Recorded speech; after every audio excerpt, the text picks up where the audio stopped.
landscape of the American workforce has changed forever. Entrepreneurs are being crafted out of pure necessity. At Stiletto Boss University, we use entrepreneurship as a foundation for teaching young women the power of sustainability, collaborative solutions, sisterhood, and community. In the midst of our current environment, we are wholeheartedly committed to the continued education of our young women. We introduce to you Stiletto Boss Talk Mini Conference. This virtual live event is designed to connect the SBU community and current users with prospective users and parents of SBU Premium. The conference will take place quarterly and will be filled with uplifting, actionable information and advice about the necessities of entrepreneurship. It's really easy and exciting to accept everything, to accept every job, to accept every dollar. But we also don't realize often that we have lives outside of entrepreneurship. Entrepreneurship is still work. It's still a business. It's not something that you can kind of show up to when you want to. We're living in a technology-driven digital age, and we are of the mindset that everybody's online and they're not. I feel like if you prepare your business to be able to be marketable, then that'll help you get the clients that you need. I like that I get to help people in my own way.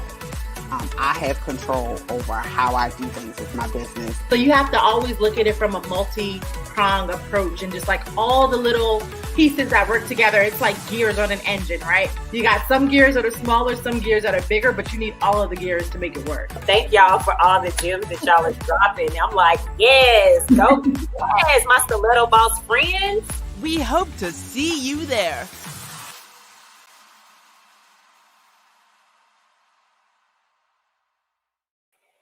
Hello, hello, hello. I am super excited because we're about to have an amazing conversation. So first off, let me introduce myself. My name is Jania Massey, and I am the founder and executive director of Stiletto Boss University, which teaches young girls about entrepreneurship. But today's conversation is going to be a little different, simply because even though we talk about entrepreneurship, it's more to life than entrepreneurship, and everyone cannot be an entrepreneur. So today's conversation, the topic is conquering corporate, and I have some amazing panelists with me today, but we want to dive deeper into the conversation about entrepreneurship. So what is entrepreneurship? It is the act of behaving like an entrepreneur while working within a large, medium-sized or small organization. And this is something that we teach to our participants that are a part of the SBU family. So I'm beyond excited. We probably need to do some type of game to see how many times I'm going to say the word excited before the end of the whole series, because I have my faves with me. So I want to dive into this conversation very, very quickly, because we're going to end this thing at 8 o'clock, and I want you to get all the good gems that are about to go down. So first up, I like to refer to her as my big sis.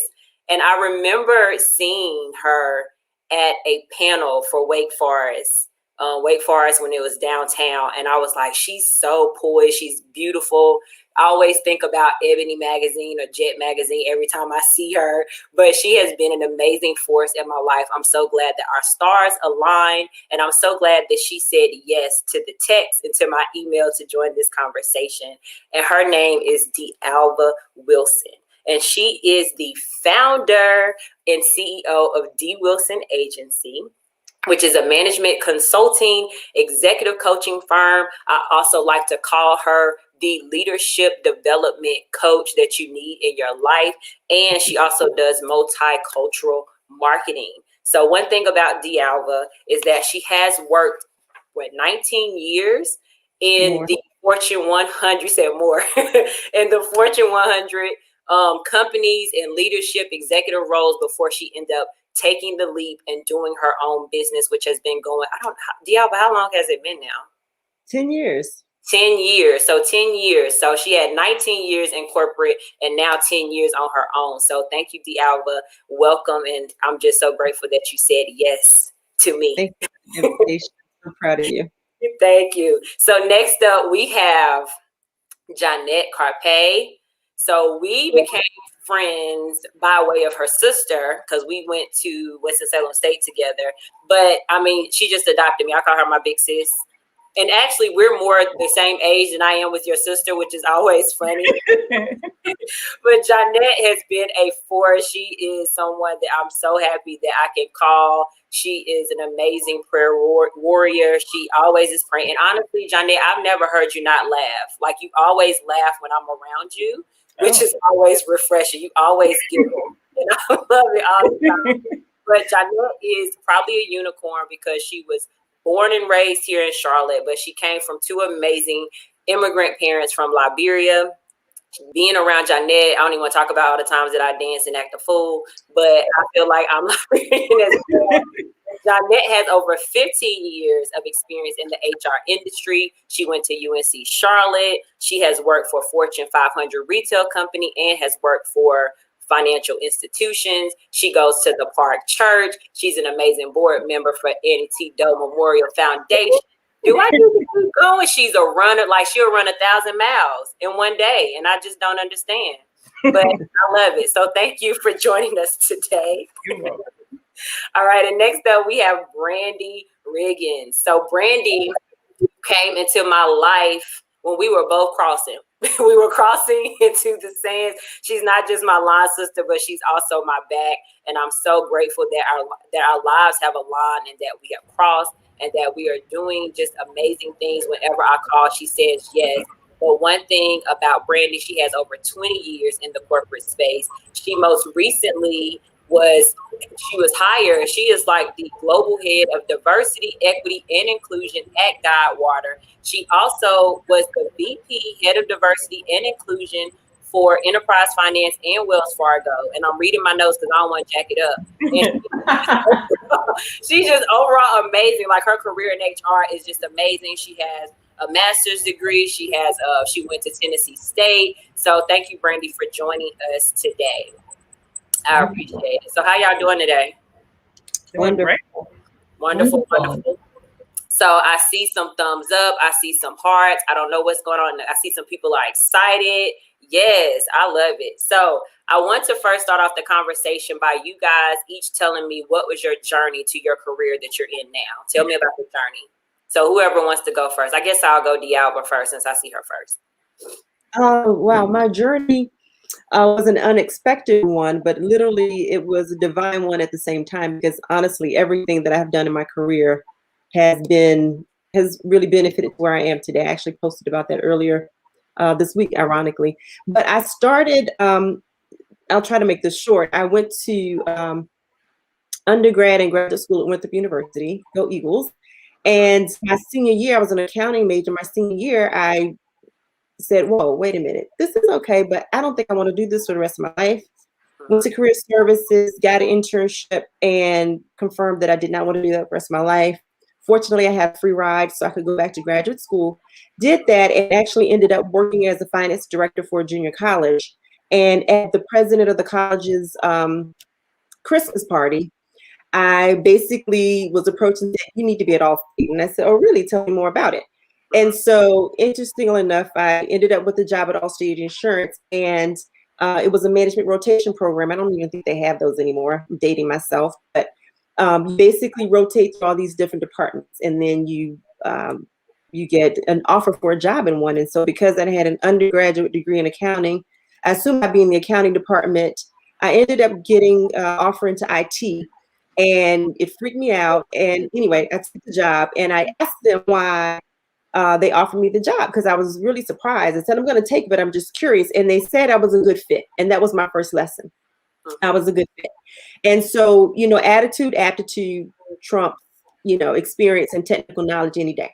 And so I went on from there and basically enjoyed a career in IT and operations for the 20 years in Fortune 500 100 companies. But there was one consistent thread throughout all of the opportunities that I took, in that they were always entrepreneurial in nature. I didn't realize it, but I was always taking a role in which I was starting something up. And the most rewarding one was my most recent role, where I was director of strategic planning and governance at Ally Bank. I helped launch the bank. So, that was amazing. When I went there, there were So I was at Wells Fargo before. I went to Wells Fargo to actually help them relaunch the card division because Bank of America had in MBNA. There was a situation where if it had continued, Bank of America would have been servicing Wells Fargo cards or Wachovia cards. Of course, that was not going to work.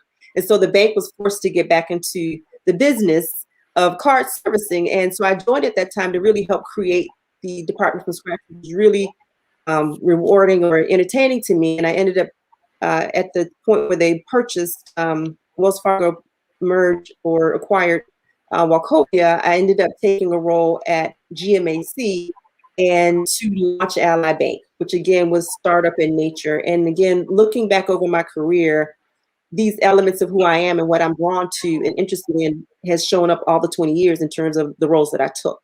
And that really was my career and has really helped in terms of me, being able to do what I do today. Right, right. So Jeanette, tell me about your journey into what you're doing now career-wise. Well, as Jania said, I have over 15 years in the HR industry, but it's interesting because when I went to UNC Charlotte, I tried to major in management information systems. Only reason why I did that is because my big sister, you do everything your big sister does, right? Right. And I had to realize I don't have big sister brain. So my older sister, she did computer science, did it with a breeze. So yeah, I can do this. No. So after the first semester, I ended up seeing one of my friends, in which I thank her to this day, Shanae Graham, if she's watching, but she was already working in HR, but she was also attaining her degree. And so I was frustrated. I was like, man, I don't know what else to do, but I know I can't do this. So pretty much she told me about it. I went to a class, love it. From UNC Charlotte, it took me about 2 years to get in HR. I was like, is this some kind of secret society? Why is it so hard to get in this field? But once I was actually able to attain entry, I've been in there, for 15 years. And, I love it. I've been laid off 4 times in my career, in which normally people will think that's a bad thing. But for me, with each layoff came elevation. And I've had so many just various experiences within the HR space, because one thing that I did is, I may have been in a particular role, but I will partner and kind of do special assignments to learn and grow in other areas to see what I like and how I can move about in this field.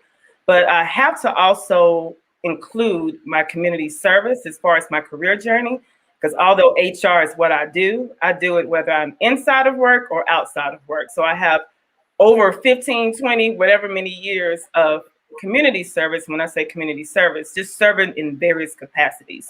Starting with the Liberian community, as she stated, I'm a first generation American. My parents are West African. So at home, I was brought up as an African. In outside of home, I live as American, bringing my African culture. And so one of the things that I've always strived to do and that I continue to do is bridge the gap between the communities and cultures.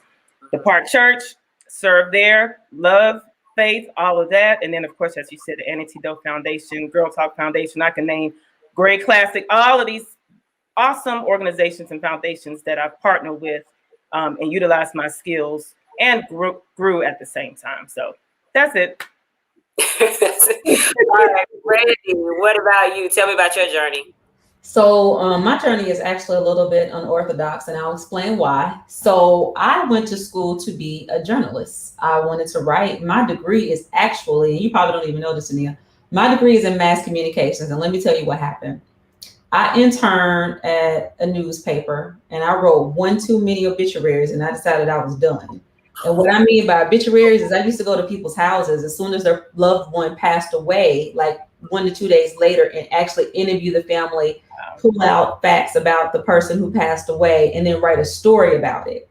So after I did that, I decided, you know what, I don't think I want to do this anymore. So it didn't necessarily turn me off, but I started to look for other ways in which I could utilize my strengths, which were speaking, which were being like a really, really good communicator, and then also relating to people. So fast forward, I'm working at Best Buy. I'm in retail. I've lost my scholarship. I am working a part-time job in college because my mother doesn't have the money to send me. I'm first gen everything, so I couldn't call back home and say, hey, I need it. And I noticed that there is a HR regional office inside of Best Buy. So every day I go back there, speak to the HR manager and say, hey, I'm really interested in this field. I want to learn more. Can you tell me something? So seasonal hiring was coming up, and he reached out to me to say, hey, we're going to craft this role, and I think I want to put you in it. That was my start of how I actually got into the human resources field. I couldn't change my major because I was too far along, but I decided to go back and get a master's. Now, my first HR job and how I got it. So I saw this amazing role for an HR BP role, and I'm reading the chat, and somebody says that HR is a secret society. That is true. Once you're in, but you got to actually get in. That is so true. And so I saw this role at a company called Assurian, and on paper, I qualified. Basically meaning I had all of the qualifications that they wanted, and I even had a couple of things that were preferred. And the role was for a senior HR business consultant. I knew I wasn't qualified for that. I knew that I could do the role. I believed that I could do the role. And I've always been raised that I am the best person that I can be, and I am my own competition. So y'all, I went in there and I completely wowed them. They all got Tennessee State folders because I wanted them to remember me. They all got personalized waters. And when I left that interview, the manager called me before I got to the exit to my house. I stopped at the Wendy's to get a soda. This is a good story. He says, hey, I'm not going to hire you for this role, but I'm going to create a role for you. So she made me an associate business partner. I got promoted 6 months to the role that I initially applied for. It took me 6 months to get there. I ended up getting it anyway. That is how I got in HR. And I pretty much used that mantra throughout my entire life in my field. And that sort of parlayed me into diversity. I fight for the underdog. I'm always advocating for people who have no voice. As you all can see, I don't hold anything back. And because of that, I was always a spokesperson. I was always the one wanting to speak up for somebody that wasn't being done appropriately. Someone came to me and said, hey, we have this role. We think you'd be a great fit in it. And I went into the role of Bank of America, and I've been in diversity ever since. Yes, and you know the story. You know the story is good when you remember what you ate. You know, like when you threw the Wendy's part in, you knew Yes. it was a story. I mean, Yes. you remember, and you probably got a number one. You know, it probably was something special about that. With a Sprite. With a Sprite. So thank you guys for sharing that. All of y'all journeys are interesting, but that's something that we like to talk to our participants about, especially how you guys kind of fell into something that you're naturally good at doing. And even though you tried to go another route, you end up being redirected. And that's something that we're very intentional about with SBU, about letting the participants know to tap into their inner selves so they can kind of make better decisions. But you all got back on track, which is just how God works anyway. Yep. So my next question, for some reason, y'all, it seemed like there has been beef, invisible beef between people that work 9 to 5 and people people that work 9 to 5 and people that are entrepreneurs. So people that don't know me, like I worked in corporate for 11 years, 6 months, and 3 days, and people laugh because it all counted. But I always say corporate was my boot camp, right? I learned so much in corporate. So there are pros and cons to corporate, just like there are pros and cons to being an entrepreneur. And I'm going on year 5 of being an entrepreneur by myself, but I wanted you guys to share, what are your top 3 lessons that you have learned while working in a corporate setting? So whoever wants to go first. Johnette, you shaking? Well, I'll go, and it's hard to keep it to just 3. But no, I'm gonna keep it at 3. You know, one of the lessons I've learned is life isn't fair. I used to always use that word fair. That's not, you know, like, oh my God, child, life is not fair.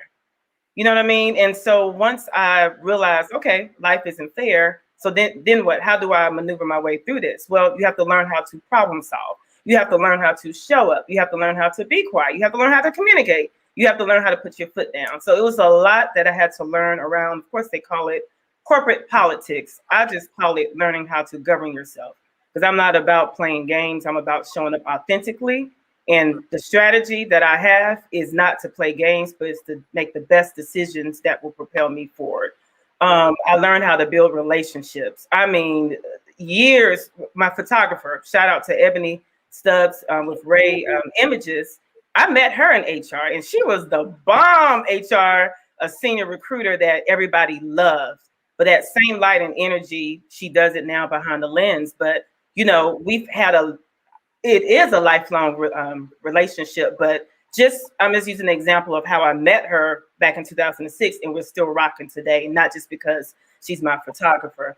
And then last, I learned how to have confidence. So a lot of situations where I had to show up confident and I was insecure, like I don't know what, but they weren't gonna know it. You know what I mean? Right. And through messing up, showing up, whatever examples, I was able to just learn that confidence and use it outside of work. So I'll stop there. I can keep going if you want, but I'll stop. All right. So D'Alva, what are the top 3 lessons you've learned being in the corporate space? Like Jeanette, I think it's hard to limit it to just 3. I think so I'll think about some of the lessons I learned that came at my greatest pain points, the greatest expense, okay? Those typically be the ones that you hold on to more so. The first one is that the real business happens outside the meeting. And so yes. For those of us, yes. So for those of us who may not have grown up with people or parents who are around corporate tables, we have to learn these things on the job training. And so for a period of time, I often noticed that myself and others who looked like me, we were always the ones having the tough conversations and meetings. And although other people around us agreed. And while we were, talking about other people going to the bar without us, well, I don't drink, I'm not going, or people playing golf without us, I don't know how to play golf, instead of taking the golf lessons, those things happen. And so you have to really understand the framework that you're working within and learn how to work within those rules and guidelines. It's a whole body of work around it. They're hidden rules of the middle class that many of us don't know. And businesses operate on the hidden rules of the middle class. And so we have to understand what those rules are so that we can work within them instead of criticizing them. They're not wrong. They're just different. And so that was one of the first things I learned, which was the meeting, that the business doesn't happen in the meeting. A lot of times the decisions are already made when we go into the meeting, or the conversations have already been had before the meeting, or people hold their tongue during the meeting and have them respectfully outside of the meeting, specifically in the conversations. So that was a big learning for me. I think the others were things that I learned early on, particularly with just finding a sponsor and understanding what a sponsor was. Early on in my career, when I look back, I always had them. I just didn't understand them and really understand how to leverage them. And so once I understood, like, okay, this is how it's done, I began to really focus more intentionally about what I wanted in terms of planning a career, and then leveraging those relationships, as Janet said, using my relationships in order to make sure there was reciprocity, right? So how can I add value to this relationship, and how can I make sure they understand that, and make sure they understand that I need their assistance if they think I'm a good fit for it. The other thing I learned also, and happens naturally for me, is that I always make my boss look good. Because I had this notion that if I took care of my boss, he or she would take care of me. And that has always happened. The one time it didn't happen was my last role before I left. And anyway, I was like, God, are you playing tricks on me? Like, I always have relationships. I literally was like, God, what's happening here? It's like an out of body experience. When God will make you uncomfortable when it's time for you to move, right? Do things for you can't do for yourself. And so, but that has also, I always make my boss look good, and even with my clients. A lot of times we want to compete with our boss or take the credit or be concerned about our boss taking credit for work that we did. Well, I mean, I'm trying to be short in my responses and not these things, but you really have to think about, because sometimes we get so caught up in Yeah. You're on a job to do a job. It's not a company. Everybody, there are butts and seats, and everybody has a role to play. And so if you're focused on playing your role, you typically are going to be able to create the path that you want within that organization or without it. The other thing I learned to that point, the other thing I learned was to focus on experiences and learnings instead of titles. Yes. Wait to pause. What is it that I need to learn? That's so good. Yes. Where I want to go. And because nobody can take your knowledge away from you. If I have the knowledge, I don't need you to give me a job. I don't need you to give me anything, because I can go earn it. I can speak for myself. I know, I know how to handle information if I have it, right? So just give me a little bit, I can go study on my own. But to really understand about the experiences, and I call it building a resume. Like, how do you build a resume? Because once you have those experiences on your resume, you can't take that from. Once you have these metrics, experiences, accomplishments on your resume, the title doesn't matter. You can speak, you can talk about what you have done. It's the experience that. Other things were, I always chose a person that on my job. When I went to a new job, I always pick somebody out to watch, because I'm a good student. I'm a good study of people. So I looked at somebody that I respected, that I wanted to be like. I typically look 2 layers up or more than where I was. And I always I studied that person. You know, what was their leadership style? What worked, what didn't? Like, what was it that I really liked about them? How was I like them? How was I different from that person? How did that person dress? You know, dress for the position that you want. All these types of things are seem silly or cliche, but they're really not. You know why? Because people will judge you in a blink of an eye. Malcolm Gladwell's blink. Right. And so a lot of times we get caught up in, oh, that ain't me, I'm doing this and that. No, you have to let that go, and you have to stay focused on your goal. And so that was the other thing I would end with. I've learned to literally stay focused and laser focused on my goals and to drown out the noise. I love it. I love it. Brandy, bring it home. Bring it home. I would have to say, like, have you all ever wondered how people can work in engineering, and then from engineering they go to sales, and then from sales they go to project development or project management, and then they just go all around the world, and these are like all like high profile positions, and I'm like, what is their school background? What is their experience? And sometimes it makes absolutely no sense. But here's the common factor in that: those people understand the business. And I am a strong believer in, once you understand what the outputs are and you figure out what it takes to get you there, which is the inputs, you got it. That's how they can move around, because they know, okay, here's the outputs. This is what is expected of me. Now, how do I get there? So figuring that out, I think, was one of the largest turning points for me in my career, because then I was able to be seen more so as a partner than an advisor. And that's when people really started to see my value. And that's when they really started to say, hey, I can't make this decision unless I talk to her first, or we need to sort of have her in the room so we can sort of do mind share on it. The second thing that I would say is that I actually am going to talk about something that I learned that's not necessarily positive, but it's a lesson in this. And that is that everybody that looks like you is not necessarily for you. And I'm going to pause, and I'm going to say that again. Everybody that looks like you is not necessarily for you. And I'm a small town country girl from a place with one Walmart, and that tells you how big my town is. And so I had this notion that everybody that looked like me, we're all supposed to be good, we're all raised the same. That is not the case. You don't know the person's vices or what's happened to them prior to you meeting them. There could have been things that you didn't know about politically in the workplace. And so what I would say is that, just Diablo sort of mentioned this, when you go into a workspace, just be very mindful of who you're letting into your space, who you're letting, what are you involving into your spirit. Find a couple of people that you can sort of vibe on and that you really trust, and that you can say, hey, what do you think about this? And that won't negatively portray you or make you feel like you're not, that you're actually less than. So that's a lesson that I had to learn, and I learned it very quickly. It was a very harsh lesson, but it is something that I had to learn. The last thing is, and this is something that I always say to anybody that I mentor, to anybody that actually works for me, and what's got me in my role today. And I say, do not play small, play tall. I don't play small, I play tall. I am not a Black unicorn. I am an African-American woman who's very confident and capable in my career. I'm smart, I'm educated, and I know how to talk the talk and walk the walk. And at the end of the day, I produce results. I am not a Black unicorn, and I don't play small, I play tall.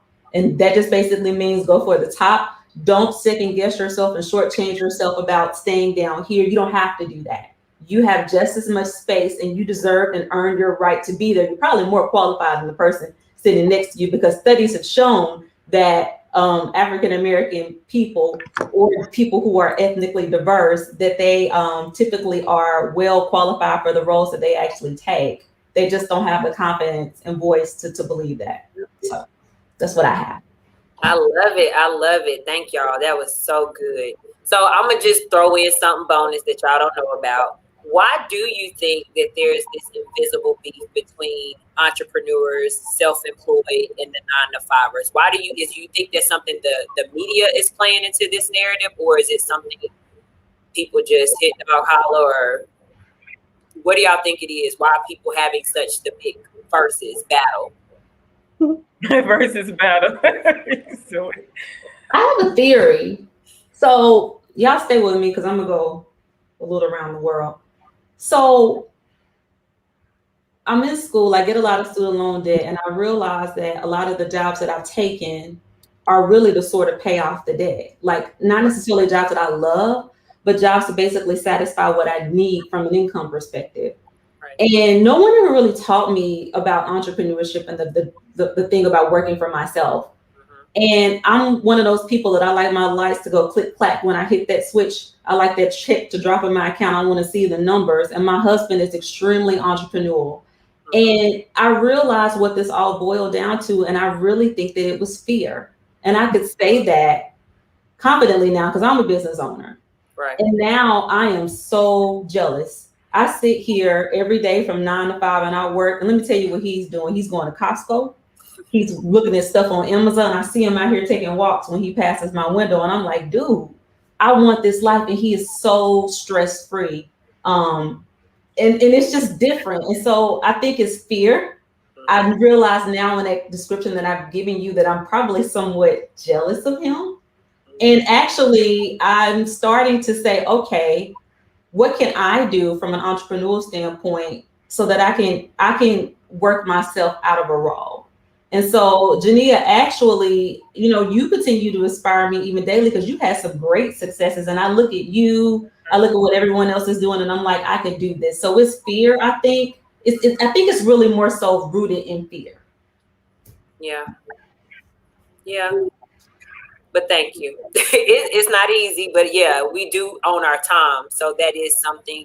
It's how you define freedom. I would say with me becoming an entrepreneur, I have been less stressed about money than what I was when I was working in a corporate space. And that's very, very weird because corporate, you get that security, but I feel more secure because it is big faith. I had to believe bigger, but it's nothing against, I don't have any, if I need to go back and work for somebody else, I will. And I think for me, it was just a choice of betting on myself and seeing if I could do it. So now I don't leave anything on the table. But I don't talk about people that work 9 to 5. Like, do you? Can I borrow $5? That's how I look at it. Like, can I borrow some money? Go ahead. I think it boils down to people's insecurities on both sides. Like for me, I've never been jealous of an entrepreneur because I've never, in the past, had a desire to be an entrepreneur. I'm that type of person. I didn't take a bunch of risks. I like my bonus every March. I like my checks. The safe space, right? But I don't want to get into any other questions. But as I see other entrepreneurs, because growing up African household, they didn't preach own your own business. They preach go to school, be a doctor, be a lawyer, work for the bank. And please, if any of my African parents or whomever are watching, no disrespect, but that's just because they come to this country, they want to make sure people succeed. Every entrepreneur do not succeed. Every corporate person don't succeed, right? And so that's the big picture of it. But I think it just boils down to people's insecurities because you have some entrepreneurs that want to walk around, and bragging about it, but then they're not telling them the real deal of it, right? The real struggle. Whereas you have corporate people bragging, but then they're also hating, but you don't realize, they're traveling, they're doing all this stuff, but all of the weight is on their shoulders. So just which one do you want, right? You can paint either one to look glamorous, but just own where you are and just be there, just stop all the extra. Stop. Yeah. Just stop. I don't think I knew that there was a beef. I'm not familiar with this. I just don't.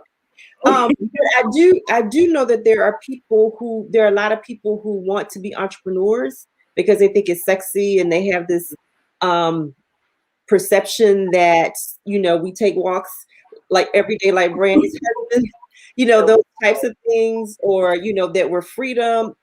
Like, I went from having one boss to having 25 bosses. Like, that's And so I think people have this glamorous view of what owning a small business really is.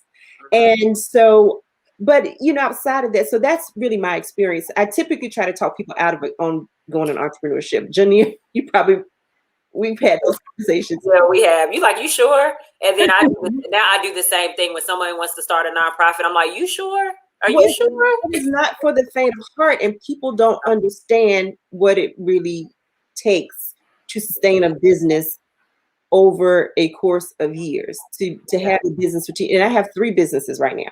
Like, it is so amazingly, you have to have such a level of focus and dedication and spirited sacrifice, and honoring who you are, and really honoring what you're about and what you're not about, and it's what you can do and what you can't do. And when you talk about thinking long term, I'm a single parent. My son's in California, in college. I've got Kim and Lauren Grace and and I'm very active in the community. There's so many things I want out of life, but yet I want to run these businesses at the same time. So it's a lot to do all of that. And I've sacrificed a lot to be able to do all that. I'll offer this up too. So the first thing that came to mind when you said, this beat back and forth, I was like, oh, they don't know themselves. They don't know who they are. When you're really comfortable, when you really have done the work and you know who you are, and you're courageous enough to accept who you are and not worry about what anybody else is doing around you, none of that matters.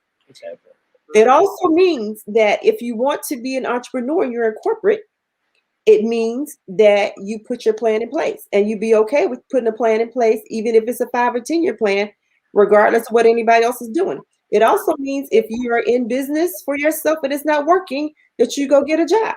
It's okay. But unfortunately, most people don't have that level of self-awareness and haven't done the work in themselves just to be truly comfortable in who they are and how God made them. Because I think entrepreneurs are born. I really do. Like, you really have to be born to have this little thing that click in you. I'll make it short again. I mentioned very briefly because I was trying to keep it close early, but my D. Wilson Agency was the first business I had full time, but it was like my 4th business. I've literally always had a business. My 20 years in corporate America, I literally pretty much always had something that I did on the side.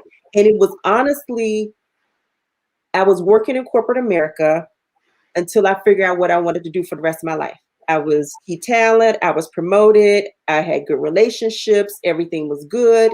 There were no issues. I was slave to the bonus. So I'd get this itch. I get this itch every now and then, 6 to 12 months, 18 months, I get an itch. But by that time, it's close enough to wait on the bonus. You got to wait till the bonus comes around. And then, summer's coming. I start working. Nobody's hired right now. We'll wait. And so you get in this cycle, and I was just on this cycle. And then I turned 40, and then I don't know, I probably have a few years on all of you ladies. But when you something clicks when you turn 40, you probably have heard that, and it just became so pronounced in me, I could not ignore it anymore. I really had, because I thought, okay, you're about to live the second half of your life. Like, grace of God, you hit grade 80 plus. You literally you live half of your life already. Like, what you gonna do? Like, you got to sit down and figure it out.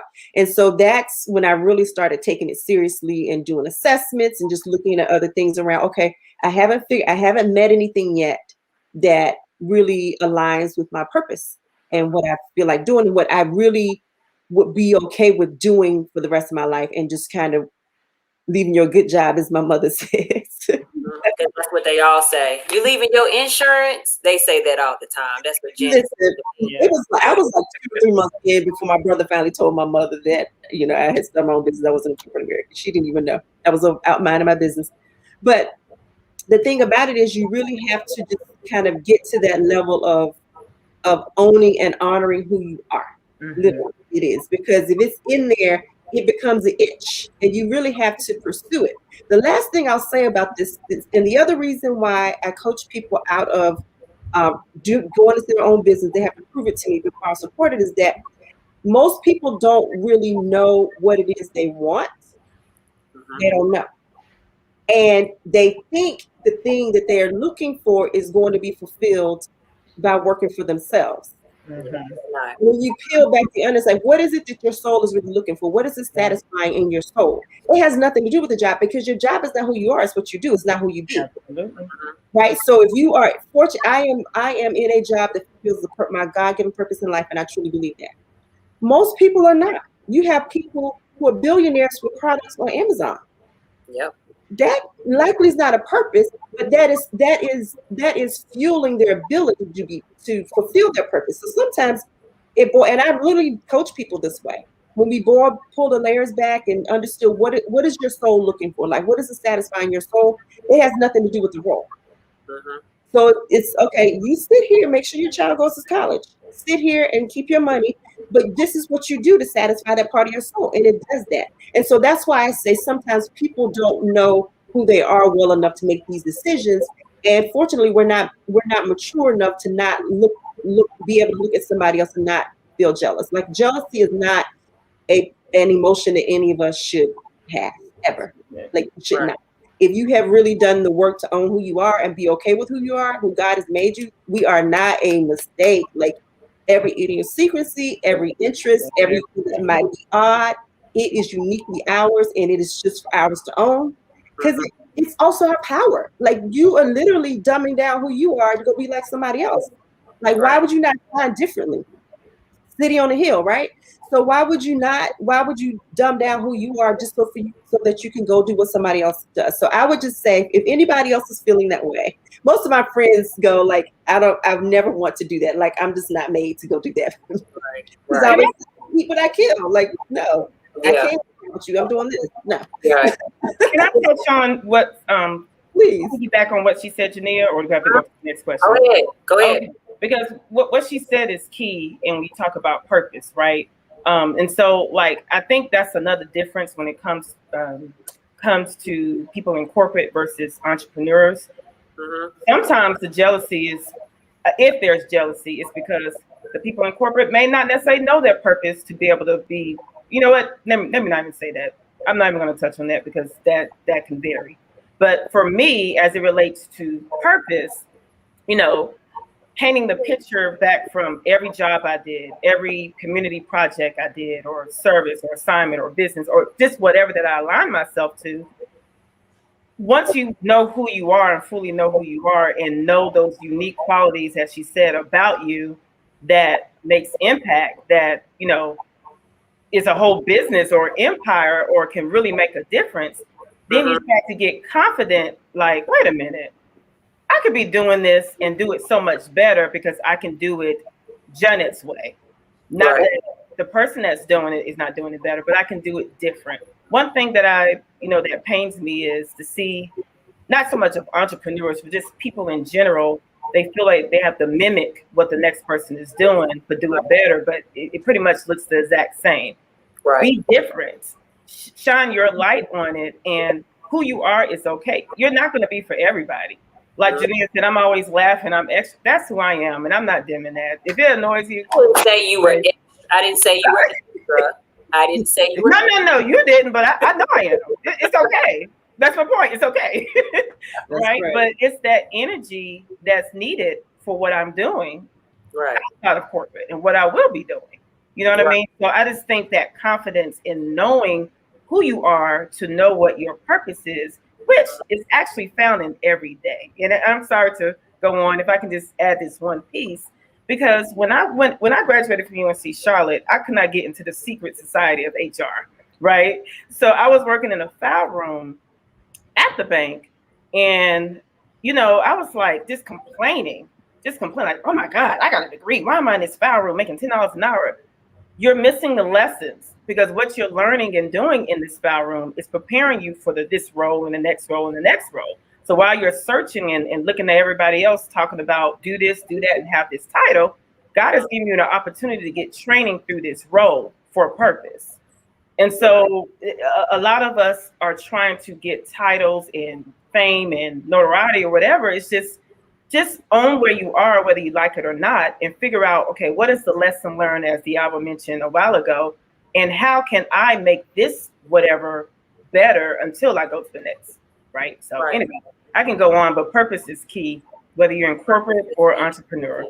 Yeah. And I think that's when I say that corporate was my boot camp, when I said that earlier, it showed me how to be professional, how to show up, how to execute. Brandy mentioned that. It showed me so many things. So I take those same characteristics into what I do now. Absolutely. I take it, I'm still Jania, but I take it into what I do now, and I see myself in the next phase of my life. I might go back into corporate and be the leader in running something, running something innovative or running something based off of my experience from both.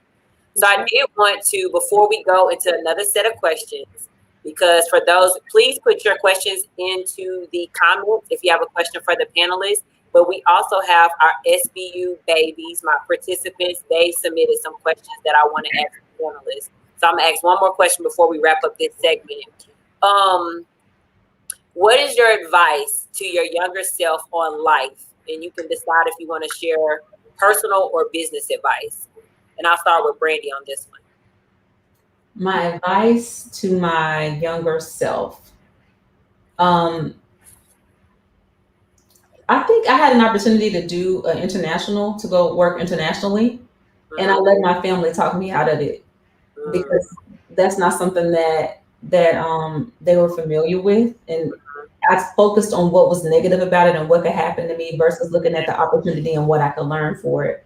Right. Now, I mean, I would kill to go back and do that again because I would probably be in a completely different place with my career, and my traveling bug would have probably started a little bit earlier. I didn't take my first international trip, I think, until I was, I did a study abroad program in college, but I didn't really go again until I was like late 20s.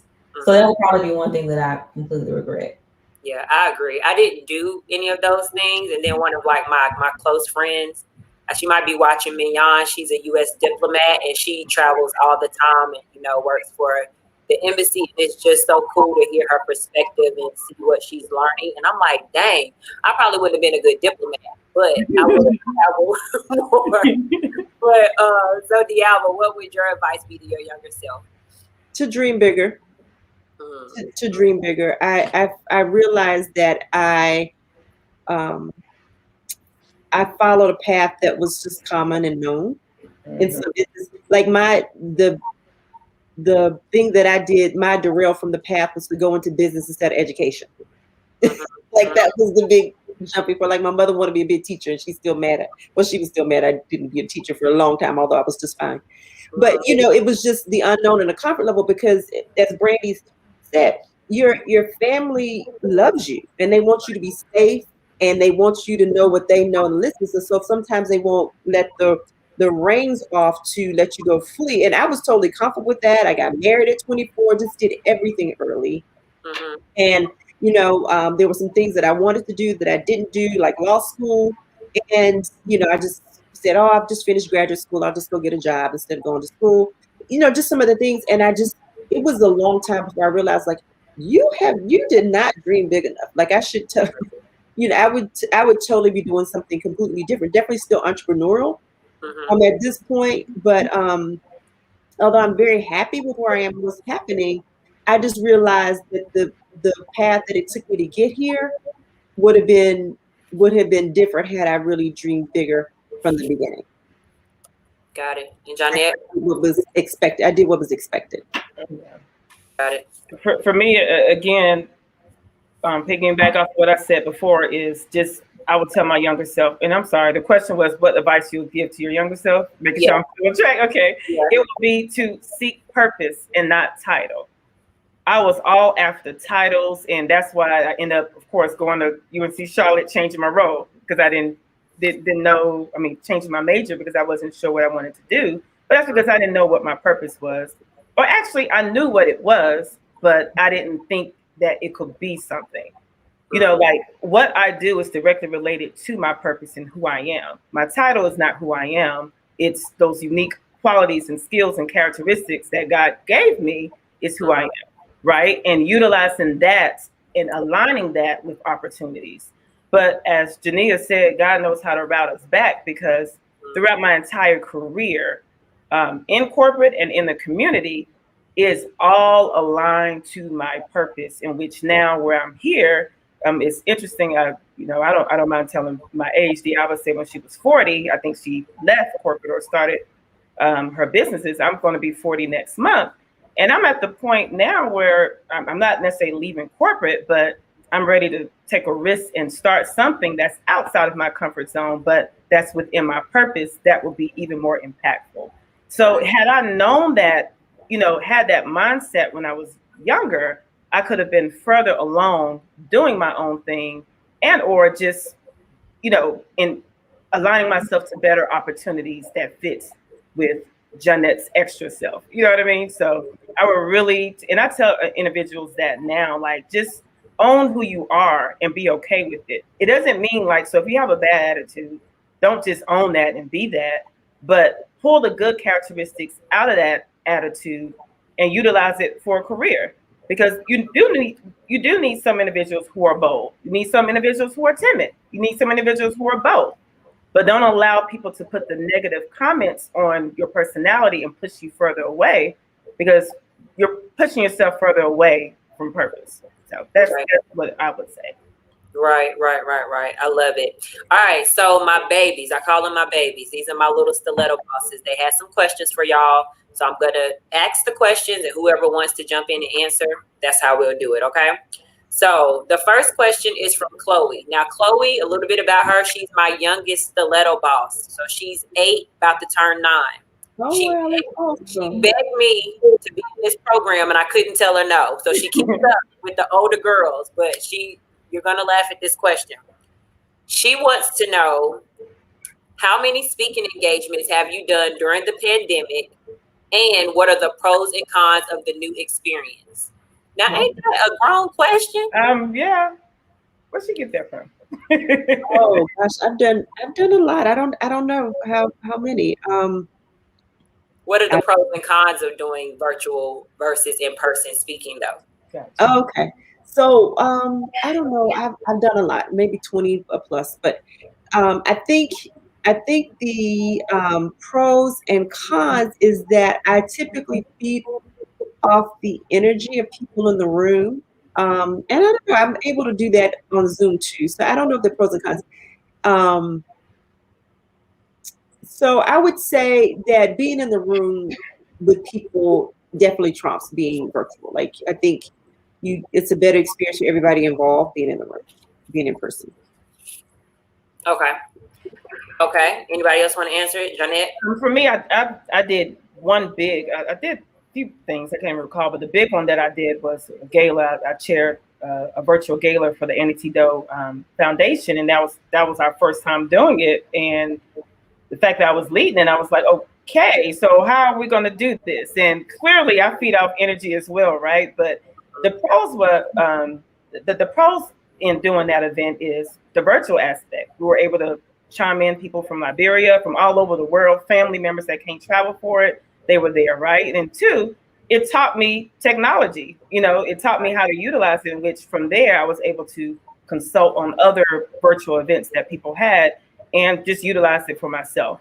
The cons is not knowing all the details about technology. So we had some hiccups that almost, could have gone real wrong. But I mean, those were learning experiences. But I actually, I hate that we had the pandemic, but I love the fact that we were able to learn and grow and do things differently. So, yeah. And Brandy, I know you've had a couple of panel events. Have you enjoyed doing them during the pandemic? Yes, I have. And what really gives me life is the real-time feedback. I actually love reading the chats while I'm presenting. It sort of distracts me, but I feed off the audience that way. And I like to know exactly what they're thinking. And if I was in an audience, I wouldn't necessarily get the bubble over their head. I wouldn't really know unless they approach me afterward. Sometimes they want to go home. But I love reading the chats. Yeah. Right.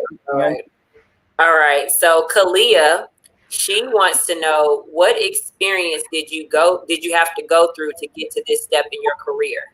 So when she says experience, she's talking about schooling, certificates, training. Like, what additional things did you have to go to get to this point in your career? Well, for me, go ahead, Jeanette.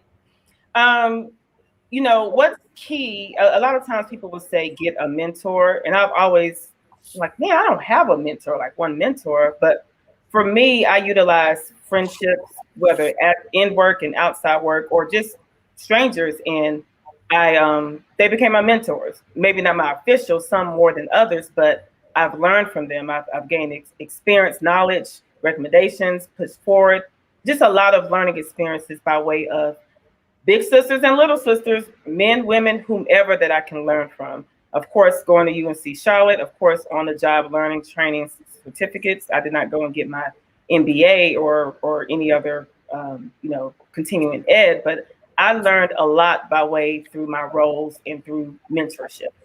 Okay. Dialva, Brandy? Internships and co-ops. I had internships in college and co-ops. I have a master's. The master's doesn't help me do my job, but it helped me get the job. Yeah. So. And Dialva? I mentioned before that I have an accounting degree and a master's, and I went straight through for my master's. And but it's because I wasn't ready to get a job. I wasn't sure where I was going, and I could get it for free. So that's really why I ended up going to get my MBA straight through. And then I was in corporate America for a number of years, and I thought, it would be nice to go do that again. And so I went back for a shorter program, a Harvard Development Program, MBA program. And then that was the formal training, except for I went to UGA to get an executive coaching certification when I started to do the coaching business, and I realized that's what I want to do for the rest of my life. I think the other thing that really has helped in this education that people don't talk about or think about a good bit is that I do a lot of community service. I always have, really, since I've been an adult. It's definitely since I've been in Charlotte. And I do a lot behind the scenes to help out because to me, I'm a behind the scenes person. I think I can get more done that way, and I learn more. So you get to learn more, but you get to build really, really great relationships. And so I've been able to, be appointed to things here in the city. Specifically, I raised my hand at the beginning of the pandemic because I was very concerned about what was happening with other small businesses. And so I've been able to be appointed to boards across the state that focus on businesses or the pandemic with Blue Cross Blue Shield and the Department of Health and Human Services. But those things came from just already being involved in already established relationships. So when I was able to say, I want to do more, how can I help? It was easier to be able to be in those positions and give and learn. And so this is still just another level of learning for me now, because I'm learning how these things happen at a larger scale. Awesome. I think the other thing I would just offer is that always be learning, really, always be learning. Yeah, never stop. And yeah, there's a lesson everywhere if you just have that mindset. Right. Well, ladies, it has been a great hour with you all. Thank you for your transparency and just being a part of this conversation. I'm looking in the chat. I'm just seeing all the gems that you guys are dropping. So I'm ready to go back and watch this again like I'm a viewer and not a part of the whole thing. So thank you so much for your time. And I hope you all have a beautiful weekend. I did want to share with everyone that we will continue this conversation. We will do this every quarter. We will have our next one in June. I'm not going to release the topic yet, but it is going to be amazing. And we will have a participant from the SBU family to host this particular conversation. I decided to host this one because I felt like it was very, very important. Also, a few things that are coming up with SBU. We are having an event called The Memo in partnership with She Built This City, which is another nonprofit organization that teaches young girls about construction work and trade. And we are discussing the book called The Memo. And it is what women of color need to know to secure a seat at the table. So you can register for this event. We will have the author who wrote this amazing book. It is a New York Times bestseller. She will be joining us for this private conversation. You'll also get this amazing memo, custom notebook. Hopefully you guys can see it, but you can write down notes and you can share all the things that you learned from the book. Also, we have our annual fundraiser coming up, which is our Stiletto Challenge, which is a pitch competition where our participants that we've been working with since October can pitch their business for a chance to win money. And it will be here on YouTube and on Facebook. You will see what they've learned. You will see what businesses they're creating that's going to have community impact. And you will just see the amazingness that our chapter ambassadors, which are our coaches, that have poured into them. And lastly, you can always donate and give back to the organization. Like, we have been around since 2015. We officially became a 501c3 in 2017, and we are continuing to do the work. So if you want to be a part of just pouring back into us, we would love your monetary donation. We will be appreciative of it, and I cannot say thank you enough. I will say everyone that is watching this, everyone that has donated, I'm going to try not to cry. You have literally helped manifest one of God's dreams for me. And to pour into the next generation is the best thing ever. So I want to say thank you again to our panelists. You are amazing. And just thank you guys for sharing space and time with us on this Thursday evening. So you have a beautiful weekend, and we will see you the next time. Have a good one.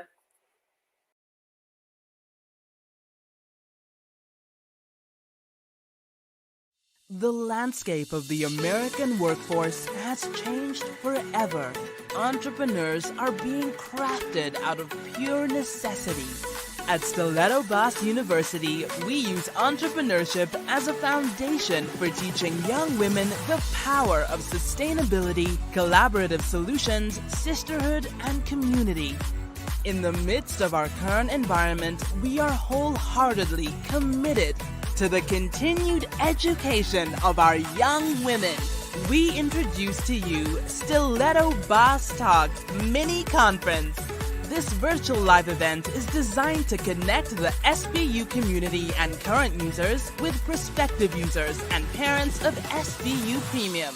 The conference will take place quarterly and will be filled with uplifting, actionable information and advice about the necessities of entrepreneurship. It's really easy and exciting to accept everything, to accept every job, to accept every dollar. But we also don't realize often that we have lives outside of entrepreneurship. Entrepreneurship is still work. It's still a business. It's not something that you can kind of show up to when you want to. We're living in a technology-driven digital age, and we are of the mindset that everybody's online, and they're not. I feel like if you prepare your business to be able to be marketable, then that'll help you get the clients that you need. I like that I get to help people in my own way. I have control over how I do things with my business. So you have to always look at it from a multi-pronged approach, and just like all the little pieces that work together. It's like gears on an engine, right? You got some gears that are smaller, some gears that are bigger, but you need all of the gears to make it work. Thank y'all for all the gems that y'all are dropping. I'm like, yes, go, yes, my Stiletto Boss friends. We hope to see you there.